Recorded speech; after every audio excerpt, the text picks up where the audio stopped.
আজকে চিনি গুঁড়া চাল দিয়ে চিনি গুঁড়া চালের খিচুড়ি রান্না করবো। এখানে মুগ ডাল মসুর ডাল আর এখানে চিনি গুঁড়া চাল আছে। আর চিনি গুঁড়া চাল দিয়ে খিচুড়ি রান্না করার জন্য আমি তেজপাতা, আদা, তেজপাতা, দারচিনি, লবঙ্গ এগুলো আর হলুদ, জিরার গুঁড়ি, ধনিয়ার গুঁড়ি একসাথে আর মরিচের গুঁড়ো আর হলো কাঁচামরিচ। খুব সিম্পলভাবেই রান্না করবো। আর এই আদা রসুন পেঁয়াজ বাটা একসাথেই আমার সবসময় ব্যালেন্স করা থাকে, কারণ সময় পাই না।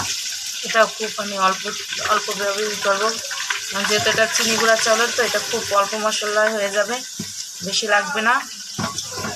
চালও ধোয়া হয়ে গেছে, আমি এখন চালগুলো দিয়ে ভালো করে নাড়াচাড়া করে আমার চাল কষানো হয়ে গেছে। এখন আমি পরিমাণ মতন পানি দিয়ে ঢেকে দেবো। পোলাও চালের খিচুড়ি রান্না করবো। আমার এই চালগুলো আসছে, আমি নতুন আলু দেবো। এখন নতুন আলুগুলো ভেজে রেখেছি, এখন নতুন আলুগুলো দিয়ে আমি এবার ঢেকে রাখবো কিছুক্ষণের জন্য।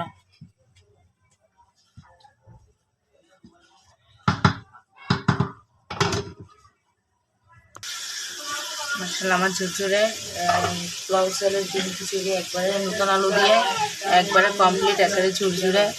দেখছেন কত সুন্দর, মাশাআল্লাহ। আজকের মতন আমার এখানে রান্না শেষ। আল্লাহ হাফেজ। যদি কারো ভালো লাগে লাইক কমেন্ট করে জানাবেন। পোলাও চালের ঝুরঝুরে খিচুড়ি নতুন আলু দিয়ে কে কে খাবে চলে আসো।